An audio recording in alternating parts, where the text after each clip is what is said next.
my attention lately, especially around this gym, and I'm sure other trainers and other gyms across the world face this, but there's always that one trainer in the gym who's either trying to like scam people, just outright scam people and like kind of pressure them into training with them, or there's also the other type of trainer who's poaching clients from other trainers. Oh, shit. So they have like, maybe they offer something that's like different from training, and that's how they rope that person in, and then they, through their interaction with that person, through the other thing that they're providing, they're like, oh, you know, I've noticed this about you, you know, why don't you and I train together, and I could fix that for you, or I could help you develop that. And they're well aware that that person has a trainer already.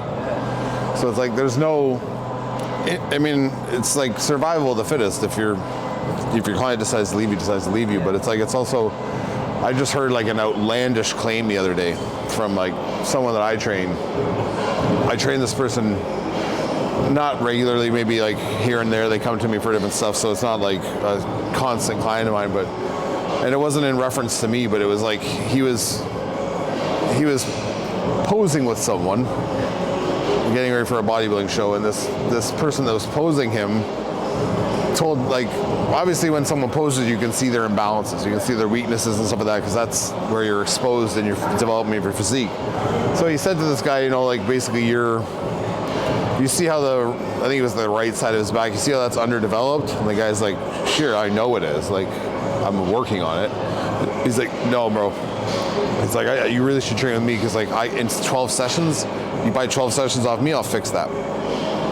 And like, for you to think that you're anatomically going to fix someone and develop muscle in an area they've never been able to, like, you might make them understand where it is and be able to feel it better, but like, you're gonna make it develop in 12 sessions, which is 12 hours. Yeah. Like, that's a fucking outlandish claim.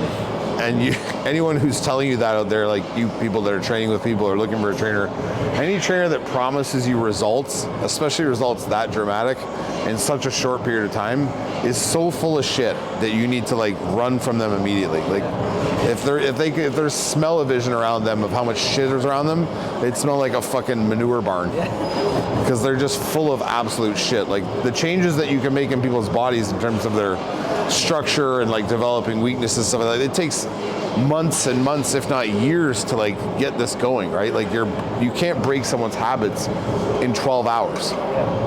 And it's 12 hours that's not exclusively going towards development of that muscle. It's even just trying to get the person to understand a new pathway of movement, or how even to feel that area. They never felt it before. So that alone could take 12 hours or more.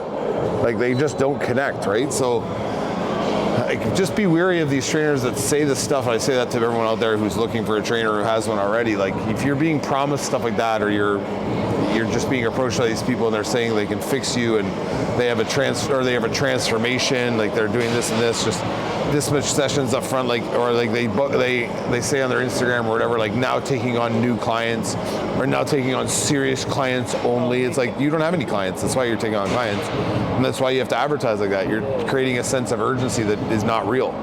Like, you're not booked.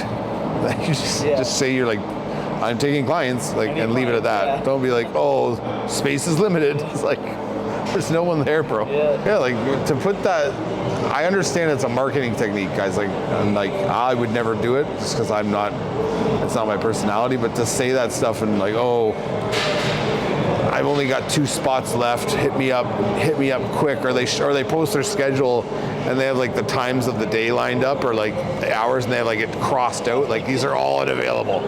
It's like when you go on a website and you click on like a pair of shoes you want on certain websites, and they'll tell you there's only one left. They're lying. There's more than one. They're just trying to get you to buy it. Like, there's very few left. Meanwhile, they have a fucking warehouse full of like 200 pairs of that fucking shoe. People will write me, they're like, oh, how far out are you booking? And I'm like, when do you want to train? Like, I'm not like full every minute of every day. Like, and it's also like, I have a freedom in my schedule and I don't train people to fill my day. So I have the ability to like accommodate people if I can. Yeah. So it's like, yeah, like there's no waiting list. There's no like, oh, I'll get to you when I get to you. It's like, give me the time frame. They'll try like, oh, can I book a session in November? And it's August. I'm like, just write me closer to November, bro. Like I'll get you in. Like I'm not that busy, dude. Like it's not like that. Like it's not a tattoo artist like who closes their books, right? Like okay, you're in that. Even that, like some tattoo artists are doing that because they know it's some fucking manipulative way of being like, look how busy I am, and people in other jobs too, right? So just be wary of that. Like people always have time, usually have time to make time for someone. Like you can squish them in, you can slide people here and there. Like personal training is a very up and down business, so you do have like lulls and you have like crazy times, then kind of lower times, crazy times. That's just the nature of the business. So for you, is it like January when everyone has their New Year's resolution? Is that when you're busiest? No, I just in the winter in general, or like as it gets colder in general, and then obviously everyone knows around Christmas time and holidays, it's like people are flaky, they wishy-washy, but that's to be expected, right? You're off work, you're with your family, like, so to think that you're going to be busy in that time is stupidity. It's like no one is, other than stores selling shit, right? So it's just, if you ride the ebbs and flows, it's like you'll get your clients if you're good, and people will come and train with you, and how you train other people will speak volumes about, because they'll pass that on to other people, and you'll get word of mouth clients and have people want to train with you, or how you conduct yourself in the gym. This individual that I'm talking about that promised to rectify this guy's problem in 12 sessions is like, bro, you haven't fixed anybody in fucking 45,000 sessions, so who the fuck are you talking about? Like, and the person's gonna be like, oh, it's 12 session, didn't do it yet. It's like, it's because, bro, you didn't work hard enough. It's like, I need 12 more. It's like, oh, okay, I'm a loser. Like, so do you have a tip for someone that's, let's just say, isn't from the GTA, trying to find a trainer? Like, what's some good characteristics to find a good trainer? Well, watch, like, especially if you're at your gym, and obviously that's where you might probably see a trainer at work. Like, watch the person train someone. Not necessarily like that they have to be doing everything a certain way or whatever, like just they seem to give a fuck is probably the first thing. They're not on their phone all the time. They're not like between sets just staring off in the distance, like, and like not giving a fuck, which is like happens more often than you think. There's so many trainers out there that literally are just there to like stand there and good, and then they wander off and they come back. The number one thing should be like just get with someone that actually seems like they give a fuck and is like giving you your money's worth and teaching you how to do what you're supposed to do. Like, it's not everything else like comes when it comes to specialization, or if you're at a certain level, then you're looking for a different style of coach or a different level of coach to like bring up your physique or bring up your game, whatever it is for maybe sports. Then you start looking into like specifics of what they do and price and things like that. But just to make these outlandish claims and to sell that to someone like to their face, like you got to be a real lowlife, like to like. If I can understand if you just come and train with me and let's see if we can fix it. Don't tell me in 12 sessions. You can't promise. You can't do that. Like I'd be like in a year. How long does it take? A year. Well, fuck. Like that scares people, and they know like the person's less likely to impulse buy on that, right? And they'll tell them like pay for all up front. Pay for all up front. Pay for all 12 right now, okay? Something that came to my attention the other day that was just fucking mind-blowing to me. I didn't know that still happened. And I didn't know that people were that desperate. So I'm going to demonstrate this with significantly less weight than I saw this person, or multiple people do this machine. So this is a great machine for back if you understand like where your positioning is and where your hip is. A lot of people when they pick this up, whether they take this outside grip, whether they take this inside grip, it doesn't matter. Whatever grip they take, they're all getting themselves in this position where their hips are pinned in. So if you see from the side, I'm humping this bar. So I'm getting my hips underneath this chest pad. So I'm not even using this chest pad as leverage. I'm literally pushing my hips into it so I can do this. And I can pull back, and I'm gonna get a lot of upper back, and I'm not gonna get much lower ladder or development of ladder, right? So I'm gonna be pulling up and down into me, rocking over, pulling up. There's nothing wrong with that. You're gonna develop back, you're gonna get a lot of width, you're gonna get a lot of stretch, you're gonna get a lot of squeeze. But the thing is, once you guys start hitting back properly and not trying to worry so much about that upper back thickness, and you're trying to hit like the mid part of your back, low part of your lat, and like literally hit lats like in parts you haven't hit them, you're gonna have to understand that you have to create this distance here where I'm almost extended in these feet and I've got my hip back to start. So instead of being here and letting my arms hang, I'm extended and I'm weights in feet and my chest is on this chest pad. So when I roll up through things, I roll through and rock up. I don't lose connection with my stomach. So when I rock up, I rock through here. I can get just as much stretch because I have my hips so far back and my arms to reach, but I'm rocking up through and I'm arching sooner and folding that back in half, as opposed to being here and going and just pulling to a spot and then it pulls me out, right? So I saw like a video of a guy doing that, like top pro, doing that with like 5 plates a side, which is fine because his back is getting better and it's developing. It's just like you worry about, because when you get to that level, there's a very specific, there's very like nitpicky things that you're trying to find wrong with someone's physique. And this person is known not for like having an amazing back, but their back's coming up and their back's getting a lot better. But it's just the density of the back that's still not like popping off. There's no 3D effect to the back. It's very wide and it opens up well and you see pieces, but it doesn't jump out at you. And that's because this whole leaning, this whole getting in here and my back's rounding and my back's rolling like this and I'm just pulling this thing as hard as I can and rocking out. It's because I don't get any contraction where I'm in this position and my hips forward and I'm rocked up through. So if you see from the side, my shoulders are back and my elbows are pinned down and I'm bursting up through. So this is my end position, not this where I'm like pulling here and I'm here for a split second, I pull. So I want to be able to get up into this position where I'm arching through my pull and rocking up through so that I fold into here. So my elbow folds down and tucks into that arch and my chest is up. So my weight's forward. I don't want to be here all the time. It's fine that you guys keep doing it that way because you have leverage when you put 4 or 5 plates on there. You can rock and swing, your upper back's gonna get hit.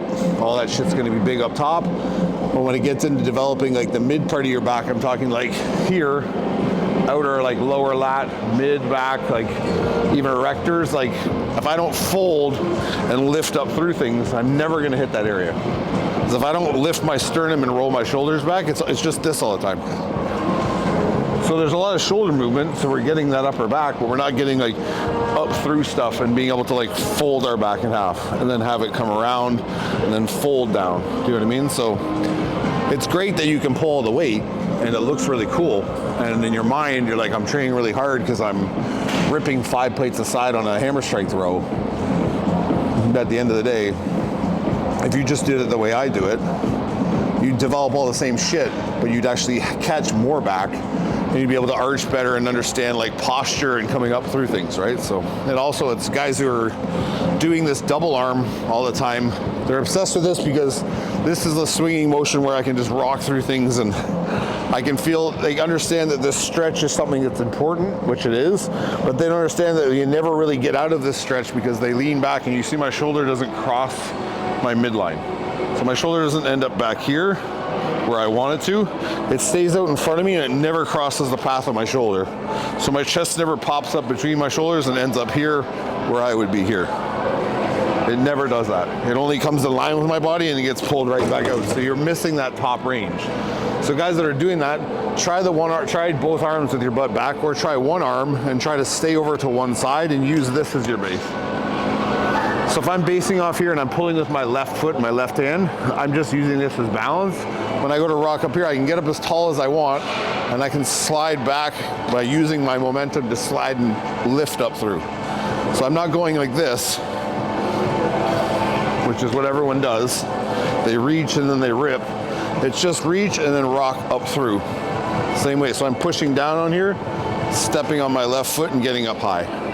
So I can hang in this length as long as I want because my first pull is that. It's not this. I'm not going and opening my elbow. I'm pulling my thumb right down into the crack of my elbow, up through. So I'm folding my arm. I get more shoulder depth than I ever could with my elbow open. My elbow open, my shoulder does that. My elbow in, my shoulder does that. I can't get this to retract anymore, right? I see that shit all the time and it blows my mind because these guys are like, oh, so-and-so's training so hard, look at them and their back's coming up. And it's like, yeah, their back's coming up because overall the size is was impressive to begin with. It's not like they had no back to speak of. They have muscle there, but they're just getting bigger in the spots they're already big. And like these lower development parts they're coming in as they get more lean, so you can see like more stuff, but it's not a dominant body part. It's still not dominant. It's still just like this flat back that doesn't do anything. So you guys need to understand, like, as much as the back can come around and I can reach for stuff and I can round and open my back and pull, I have to be able to do this and get up through. It can't just be this, because all you can see is the outside working in the shoulders. I can't get into the middle of my back without lifting my sternum up and arching, right? Arching is the thing that's lost in fucking bodybuilding when it comes to training back. People don't understand it. It's all I preach, is getting to the length of something, and I arch right away, so I lift my chest up and drop my elbow, arch and slide. That's all it is. But everyone doesn't want to do that, because as soon as they do that, they're like, oh, I'm tired. I can't hold the weight of my hand dies. It's like, well, fucking get stronger. Like, because you've been doing it wrong for so long, you're just using your body's momentum to rip this thing back and forth. You don't have any grip strength. And that's the reason why, right? And you also don't need to be grabbing everything like it's like stealing, like about to steal something from you, where it's like as soon as I grab it, I'm, oh, you know what I mean? Like, just hold it and pull the fuck away with your body.